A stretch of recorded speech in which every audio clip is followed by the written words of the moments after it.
ازيكم عاملين ايه؟ يا رب تكونوا بخير. بصوا النهارده هنعمل بقى قرص الطريه الفلاحي الخطيره دي يا جماعه. طعم وريحه وكل حاجه حلوه هتعجبكم قوي وبسيطه وسهله. تعالوا مع بعض نشوف عملناها ازاي. اول حاجه انا عندي حوالي 3 كوبايات دي طبعا نخلاهم.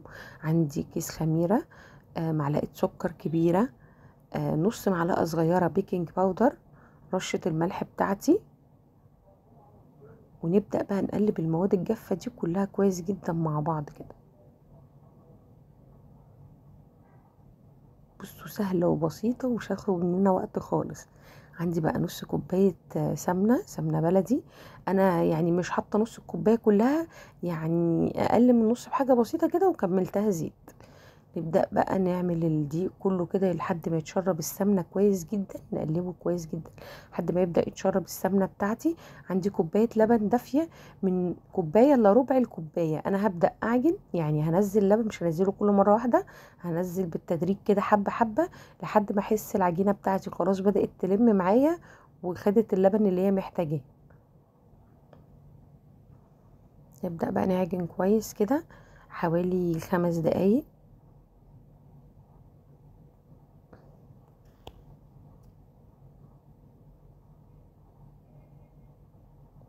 انا تقريبا خدت مني كوبايه الا حاجه بسيطه قوي. يعني بصوا، دي الحبه اللي اتبقت يعني في الكوبايه. هبدا بقى اسيبها ترتاح حوالي ساعه. بعد ما اختمرت بقى طلعتها، ونبدا بقى نعملها نقرصها كده كور كده ونبدا نفردها. بصوا سهله قوي وبسيطه ومش هتاخد مننا وقت خالص. وده كده الحجم اللي انا محتاجاه يعني، لان احنا هنسيبها ترتاح شويه تاني لمده 10 دقايق. بعد ما اعمل اشكلها كلها اسيبها ترتاح لمده 10 دقايق تاني لحد ما برضو تبدا ترتفع شويه. بصوا تحفه خطيره ومش تاخد منكم وقت خالص وطعمها لذيذ جدا. انا شكلت كل الكميه بتاعتي، هبدا اشكل الكميه بتاعتي كلها. عندي بقى شوكه، هبدا بقى اخرمها كده بالشوكه كده. المرة دي انا كنت حابة اعمل القرص بتاعتي سادة، بس طبعا ممكن نعملها بعجوة، ممكن نحط عليها شمر وينسون، يعني كله متاح.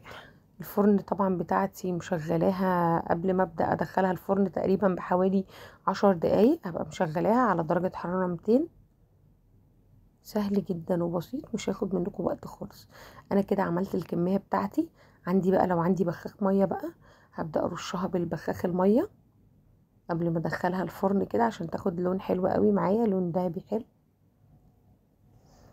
بصوا مفيش ابسط ولا اسهل من كده يعني قرص. ولونها بقى بعد ما خرجت من الفرن وطعمها خطير.